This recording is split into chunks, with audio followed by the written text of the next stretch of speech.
What do you really know about Chinggis Khan? Hello and welcome to the Medieval Grad Podcast.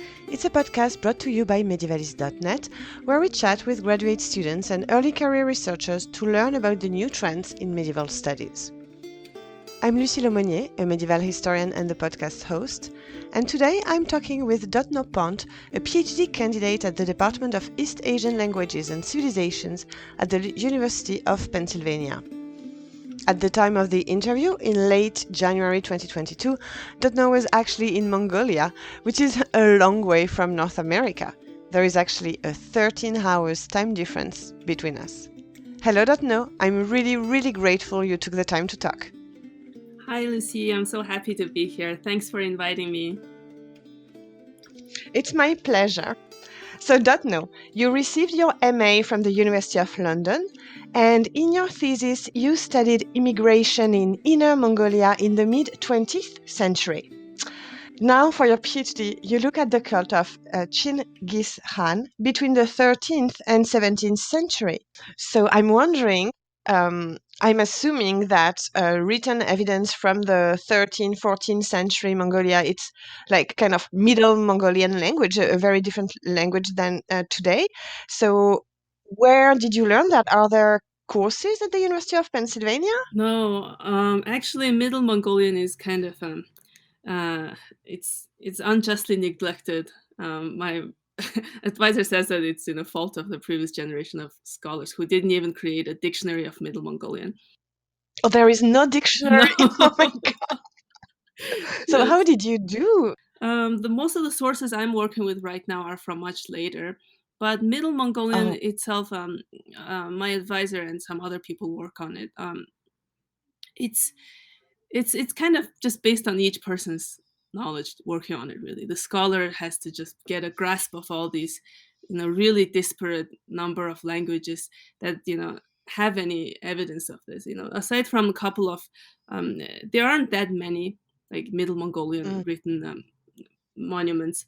It's relatively few, but they are kind of preserved in other scripts, in transcriptions, and a couple of glossaries and dictionaries from like 14th century or something, written in Arabic or Chinese and other languages. So they kind of need to have a grasp of all these other scripts, if not the languages, in order to to be even able to decipher some of what these words and names are. I do think that you read Chinese, so that's good for you, yeah. Yeah. All right. So before delving into the specifics of your research, I think it would be probably useful to go back to Chinggis Khan himself.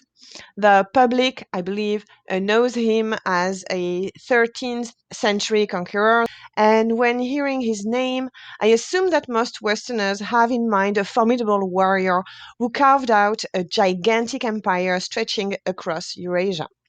So my question for you is very basic. Who was Chinggis Khan? How much do historians actually know about him? Birth year of Chinggis Khan is not very clear. It's either in the 1180s or 70s. Different scholars have different takes on it. But he died in 1227, and this is in the height of its the expansion of the Mongol Empire. What you said about him being a conqueror with all these conquests, that's all true, and that's definitely why the Mongol Empire came to exist in the first place. Of course, that's part of the main part of his legacy. But on the other hand, the sources about him are very interesting. The main big source about his personal life and his upbringing is called The Secret History of the Mongols. A lot of people might have heard about this. There are, of course, other eyewitness accounts of people, travelers who met him and his descendants and things like that. So those are all very important sources, and also later historiography.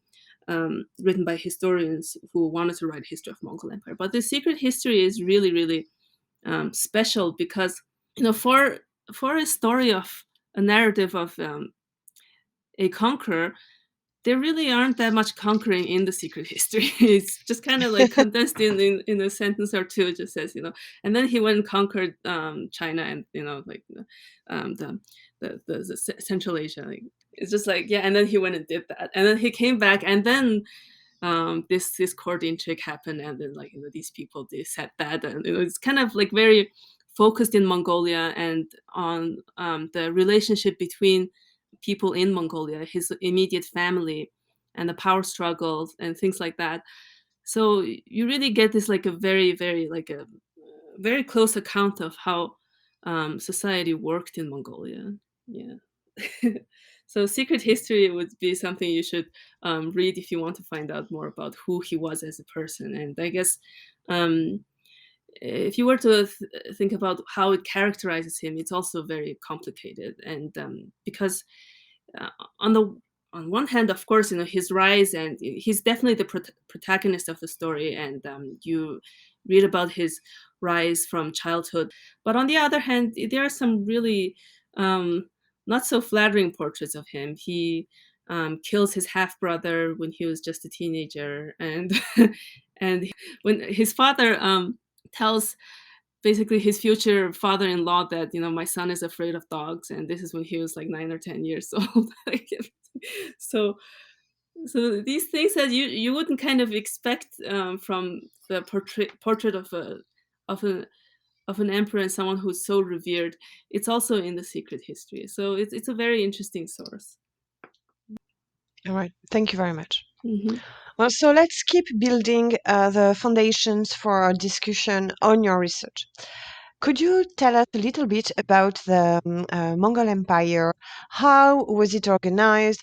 How did it evolve between the 13th century and Chinggis Khan death and the end date of your dissertation, which is the early 17th century? Yeah, sure.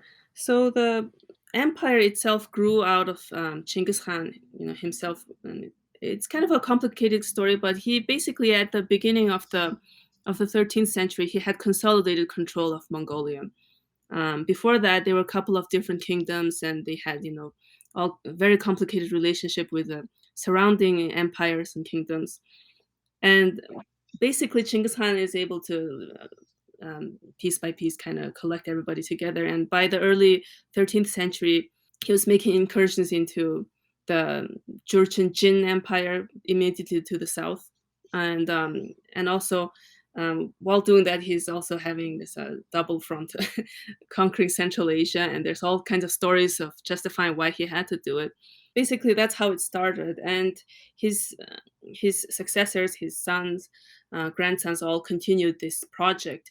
And as they expanded, they just happened to be so successful at their military conquests that by the middle of the 13th century, they were they were basically taking over most of the middle of the Eurasian continent and Persia, like so that's basically how it grew. And from the beginning, um, you can kind of get a sense that the Mongol rulers in each of these different parts all had this idea that they're part of a bigger project, the great Mongol Empire, like Ich Mongols, And even though they basically broke apart into separate realms by the 14th century, they all like at least paid lip service to the idea that there was a great Mongol Khan, and that throne, um, and it's after some like internal strife as well, was finally established with Hubla Khan, or more commonly known in English as Kublai Khan.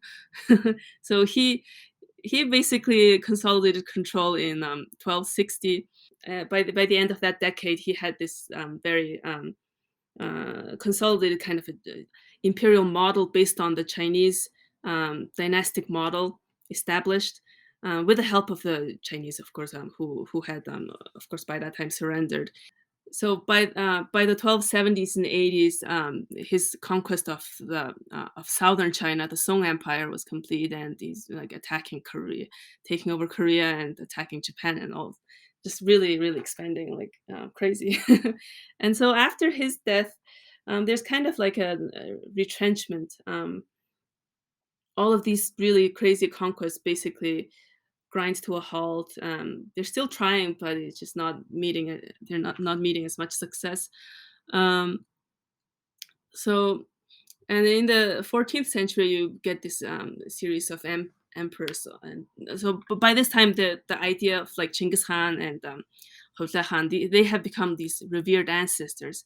So now the problem becomes how do you kind of inherit their um, charisma in like a classical sense. Mongolian also has this term, so it's like a supernatural kind of a gift that's given from heaven. It's divine, that gives the leader their ability to rule. It's just because they're so awesome. So clearly a couple of generations later, the emperors are not obviously so awesome anymore. So Oh my God. sorry. Okay. Yeah. So it becomes a real political problem of how to continue maintaining that awesomeness in yourself when you're not obviously exuding awesomeness. Yeah. Yeah, because I'm sure it's really about like legitimacy and being accepted and respected and maybe feared to some extent. Yeah, definitely.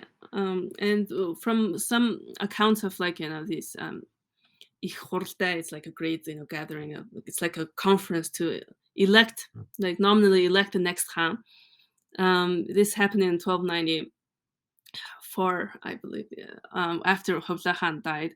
So two of his grandsons um, were vying for the throne, and the way they chose the winner, according to Rashid ad-Din, this Persian historian from the 14th century, was that the guy who won, Timur Khan, he was able to recite the wise sayings of Chinggis Khan very eloquently.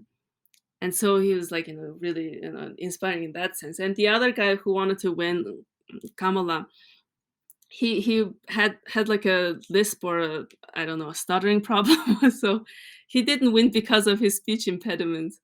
So this kind of it's kind of sad. So this loss of his throne is actually relevant for the cult of Chinggis Khan. All right, well, let's move toward this. Your research indeed focuses on the cult of Chinggis Khan, a cult that emerged right after his death in 1227. And you sent me a couple of papers you wrote, and in one of them you explain that when Chinggis Khan died, some of his belongings were enshrined in his wife's palace tents, and that from that point he was worshipped as a divine royal ancestor. Would you tell us more about this cult? Was it a religion? Okay, I'll start with the tent shrine. I guess there are some accounts of it in Chinese sources that says after the emperor dies, they kind of redo the tent in which he used to live, like his personal belongings and everything, and turn it into like a memorial shrine. So in the Mongolian patriarchal polygamous kind of a marriage, the tent itself, the mobile gir, the tent, belongs to the women, the wives. And the man of the house, if you will, just kind of take turns, sleeping at his wife's tents. So the women were kind of, the household manager. They controlled everything, all the purchasing decisions and like, the wealth and everything. They did everything. The men basically did nothing but fight and hunt. And, when they're at home, they're basically sharpening their weapons. That's how they were described. They don't make any of the money decisions, basically. Coming from this kind of tradition, the kings, the emperors also, had their wives' tents. So the way we describe it, it sounds a bit like a museum. Like people would go to the tent and see all the belongings of the former emperor. It's like really a remembrance place, kind of. Yeah, that and also offering like actual food to these Mm. relics. There are some accounts of these felt idols, I guess, in Robrooks, being fed with like first fruits of milk and fat and things like that, just be smearing on it on the thing.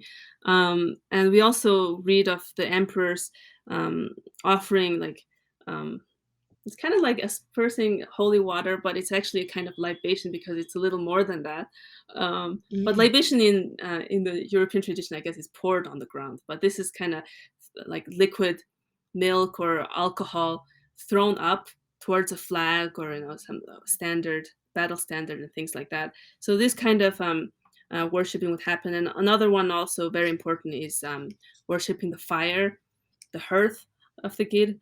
This would take form in the as like a piece of meat or fat or something being put into the fire or poured into the fire. And of course, well, based on the modern cult and the transmitted text, we know that at these occasions there would be things that people recite, like poetry and like these all kinds of prayers.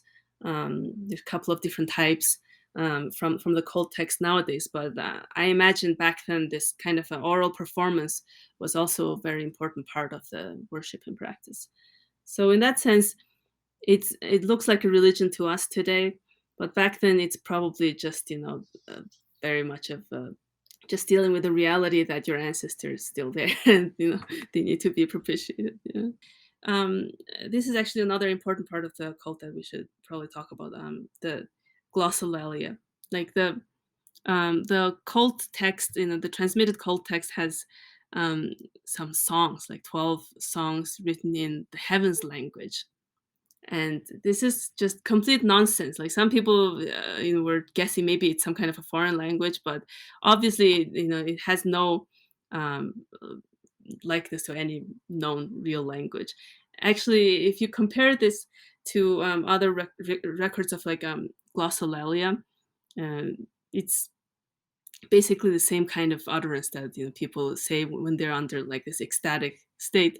So this kind of a worshiping practice was happening at some point in the cult, and so Professor Atwood pointed out that the only time where this is possible is in this transition between the 15th and 16th century.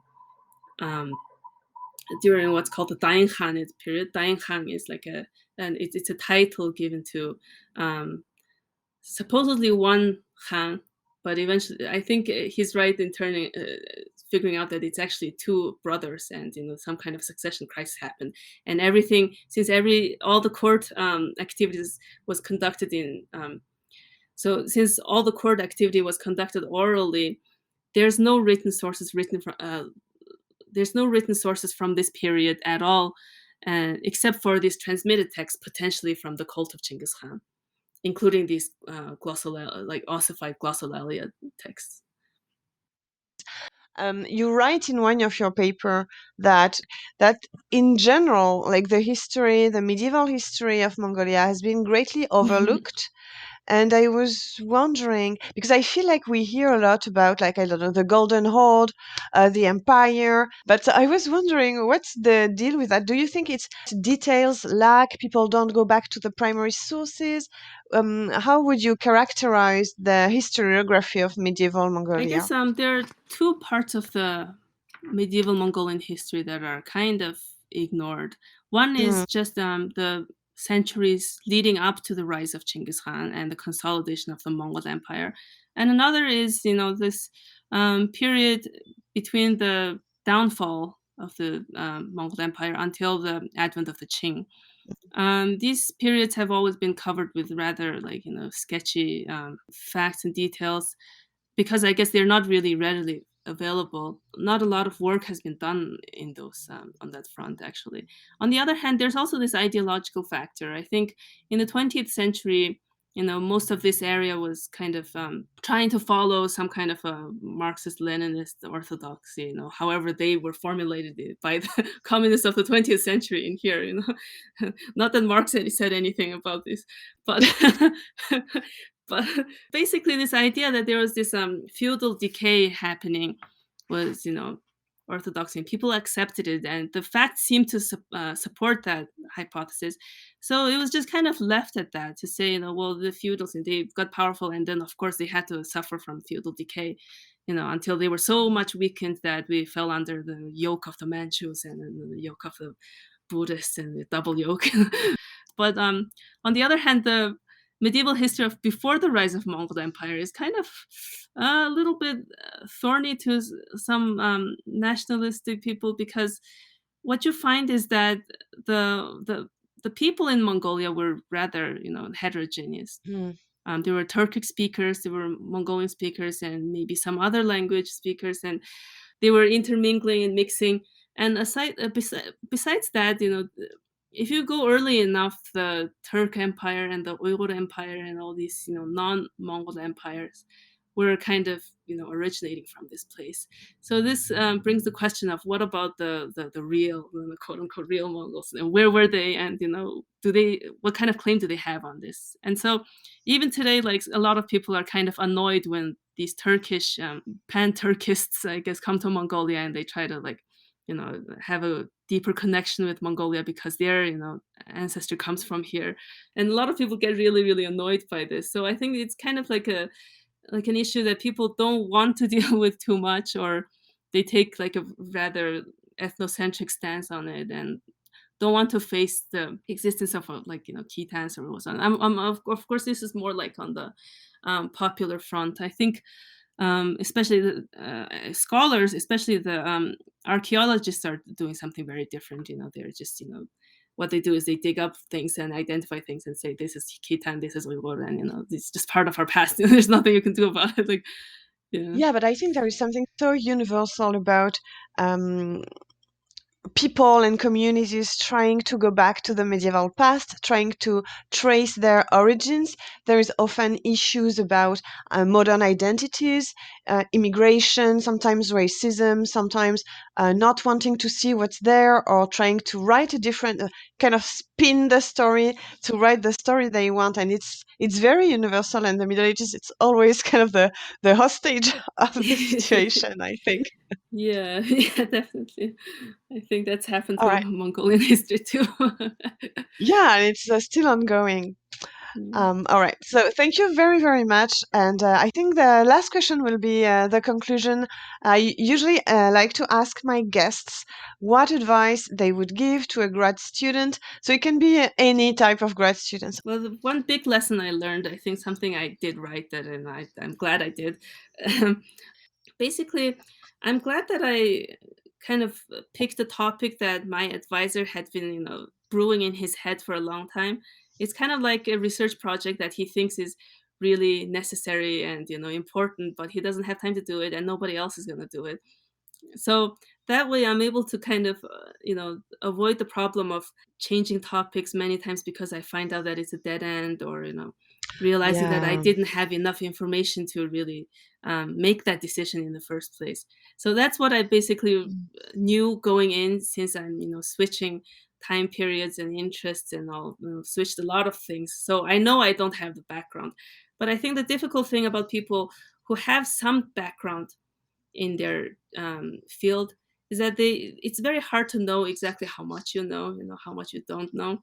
So there's Yeah. always the risk of picking these topics that are not so good and not being able to trust your advisor, I think, is a problem. Like, if you think your advisor is not going to give you good advice on picking the topic, then it's tough. I can't imagine that kind of. Yeah, or just, like you reframe your topic and then your advisor doesn't really care about it, or doesn't Yeah. have a lot of knowledge about it, because that happens too, and then you're kind of doing all the work by yourself. Yeah. Yeah, that's tough. I Yeah. guess in that case, maybe talk to some other people in the field. Maybe they're happy to give you, like, this is, one topic I really, really want to write, but I just don't have time. Something like that is bound to be good, because these are people who have spent Yeah, decades dealing with these questions, and, they can kind of identify where the important gaps are. absolutely. Yeah, you gotta Absolutely. trust their, like, I guess it's kind of like a balance between this modern version of advisors there to just advise me on my venture, versus this, like, a really old tradition, like Buddhist monks, I guess. They, like, worship their guru and their teacher, and just do everything their teacher tells you. You gotta find some balance between the two. I guess. Yeah. Yeah, definitely. Thank you very much, Thanks so Dotno. much for inviting me. I really enjoyed this. Me too. So that was Dotno Pount from the University of Pennsylvania, and you can find out more about her in the show notes.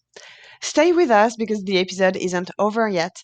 Let's bring in Peter Konieczny from medievalists.net. Hi, Peter. How are you? What did you think of this interview? Oh, I was it was very fascinating. I've always been a big interested in the Mongols, and Mm-hmm. the more I hear this kind of work, the more I realize how little I actually understand it. Like, I think there's always been a lot of books about Chinggis Khan, about his conquests. Like I've read a lot about Mongol warfare, but we really don't know about like steppe culture and like the nomadic peoples that lived at a time, and like what they kind of thought, and what their beliefs are. And I think it's kind of a case where like we don't have a very good grasp of the sources. Yes, and I think she really pointed that out at the end of the conversation when she was talking about historiography and saying that the period, the era before Chinggis Khan had been completely overlooked and not properly researched, as well as the era right after him. So there is still a lot of work under progress, I guess.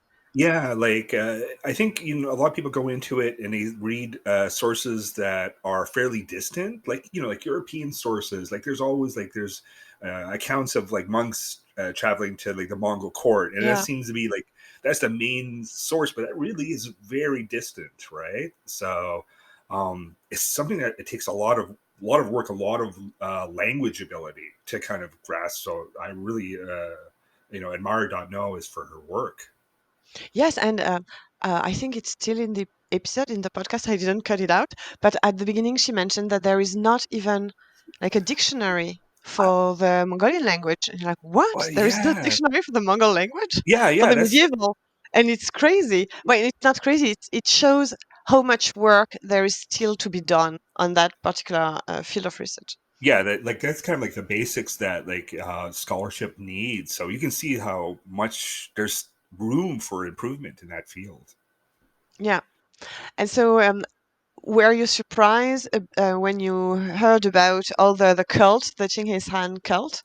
The yes and no. Like it was fascinating to see it. Like I was kind of expecting the kind of idolization Yeah. of ancestors, and like I often read about like like grandsons and great grandsons, they would often reference Chinggis, and like and provide for themselves like our lineage and how important that Mhm. was, important the family connections are. So I really enjoyed though like the aspects like what that entailed. So that was really Yeah. interesting. Yes, as you mentioned, it's really kind of a dive into the culture and things that we don't read or hear about often. Indeed, indeed. Do you have any book recommendations or read maybe podcast episodes about the Mongol Empire? We've actually started a new columnist. His name is Jack Wilson. He's also like a PhD student. He's at Central European University, and he's been writing for us. And it's just really kind of fascinating. I've asked him like, try and explain to me stuff that we don't know about Mongols. So there's some really fascinating pieces, like including there's one like how Chinggis Khan's name becomes Genghis Khan, and Mm, like how yeah. where we have that, and like why that came about in the Western world. So like if you're ever interested like in that, and he's certainly like his latest piece was even on hairstyles. Oh, cool. Yeah, so I really enjoy his work. So yeah, like another graduate student is kind of doing some really interesting, kind of fascinating stuff. That's great. Thank you very much, Peter. Thanks. You are listening to the Medieval Grad Podcast brought to you by medievalists.net. You can subscribe on Spotify, Apple Podcast, wherever you listen to your podcast, and leave us 5 stars and a good review. And yes, you heard me say it. In addition, if you want to support us and to support this podcast, you can subscribe to our Patreon, patreon.com/medievalist. You can get a lot of neat benefits on Patreon, including being able to hear the show episodes early. I love doing this podcast and I really appreciate your help. I'm Lucie Laumonier. You can find me on Instagram. My handle is at the French Medievalist. And you can also look me up on academia.edu. Thank you for tuning in. Au revoir!